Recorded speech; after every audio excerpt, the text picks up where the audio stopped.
Ang tingin ko kasi you were referring to organizations at church. So Jehovah's Mm. Witness and Seventh-day Adventist. Katulad ko Yun din, na nga. if I were to use by example, on a layman's point of view, yung truth comes from Roman Catholicism, which I came, and yun yung orientation ko.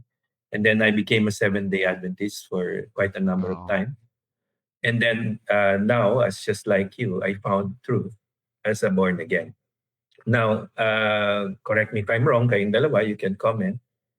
For me, the absolute truth is not a church, but the absolute truth Mm. is a person. And that is the Amen. person of Jesus Christ. Kasi si Pontius Pilate, when Jesus Christ was being tried, Oo asked nga him, 'no. what is truth? What is truth? Now, Jesus already answered that in John, di ba?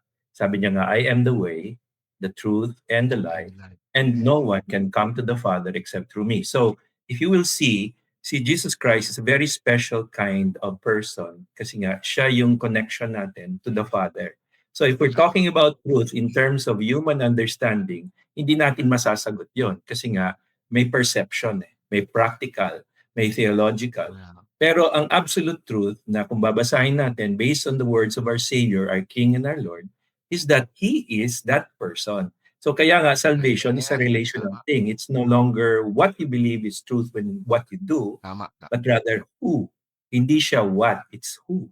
Who is the truth. So Jesus is very specific about that. So I don't know, what do you think, guys?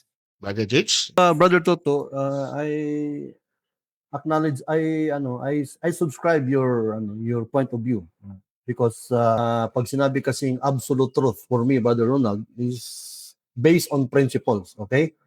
At hindi yan nagabase sa yung tao. Although it is yung absolute truth, yung principles doesn't change talaga, no? Kaya kapag sinabi absolute truth, kaya nga pag sinabi mo absolute truth, ay hindi talaga magbabago yan. Either sa paniniwala sa tao because that is absolute.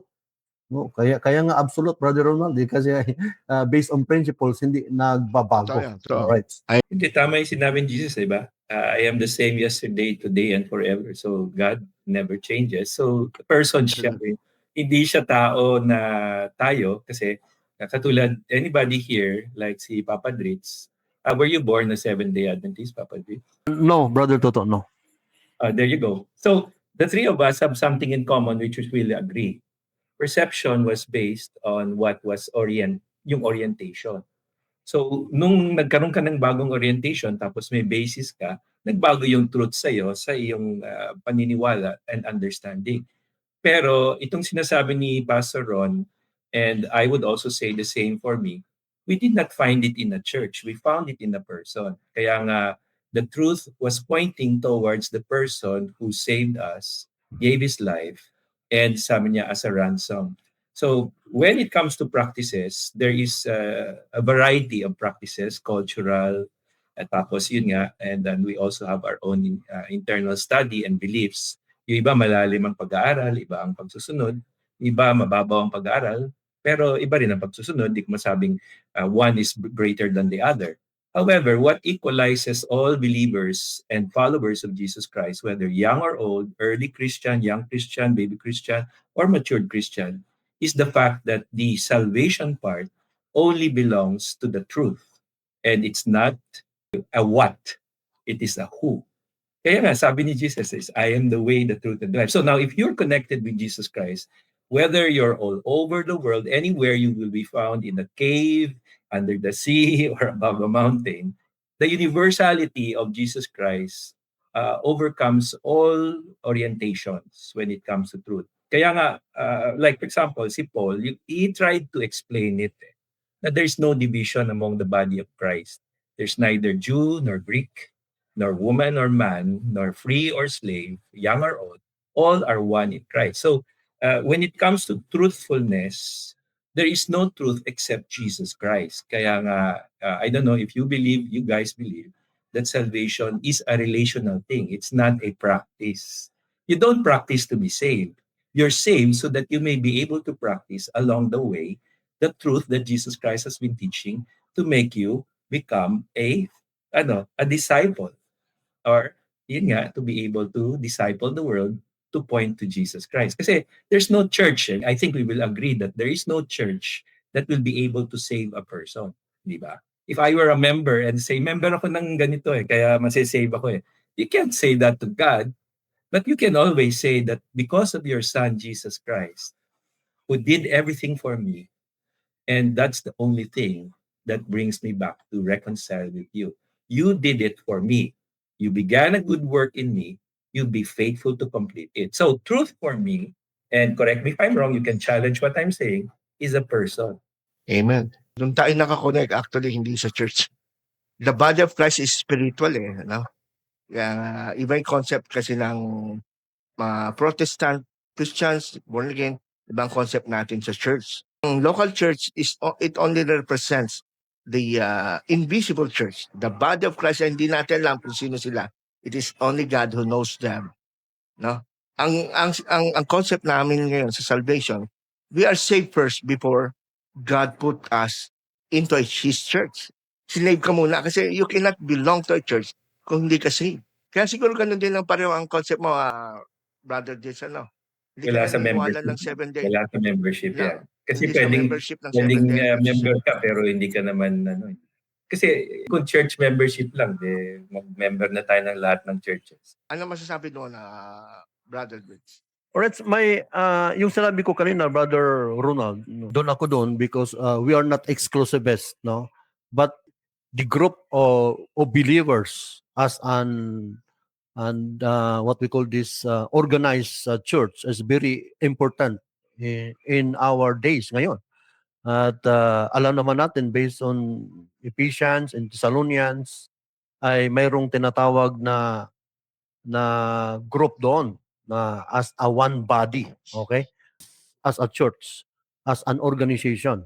Importante yan, unity amid sa diversity. Diversity. At in the book of the Bible, Revelation chapter 14, grupo yan na Brother Toto Here are yung they, hindi naman individual. Yung they, that is pertains to the group which keep the commandments of God and the faith of Jesus. At yung sa Hebrews chapter 10 verse 25, at hindi naman pwede. God does not promote what we call this hermitage concept, Brother Toto. Even Jesus Christ, no, He came into this world and He mingled with men, mga kaibigan. There's no such thing as God promoted the hermitage concept na ikaw lang, Brother Toto.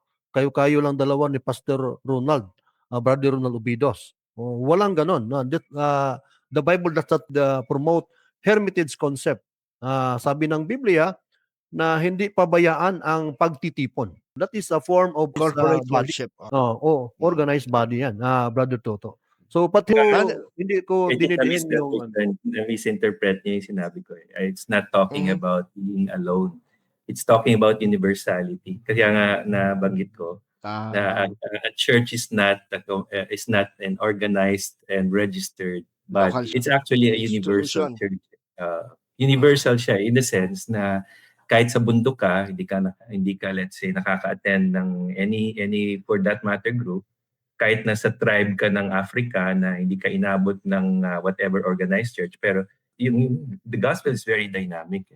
So that's why when you say remnancy, remnant, if I understood correctly yung sabi mo kanina, that it's coming from the Judaism na kasi daughter nga So when you say Hebrew daughter, wala na yung Hebrew roots, nawala na yung Judaism kasi hindi naman pwedeng Judaism ang SDA, for example.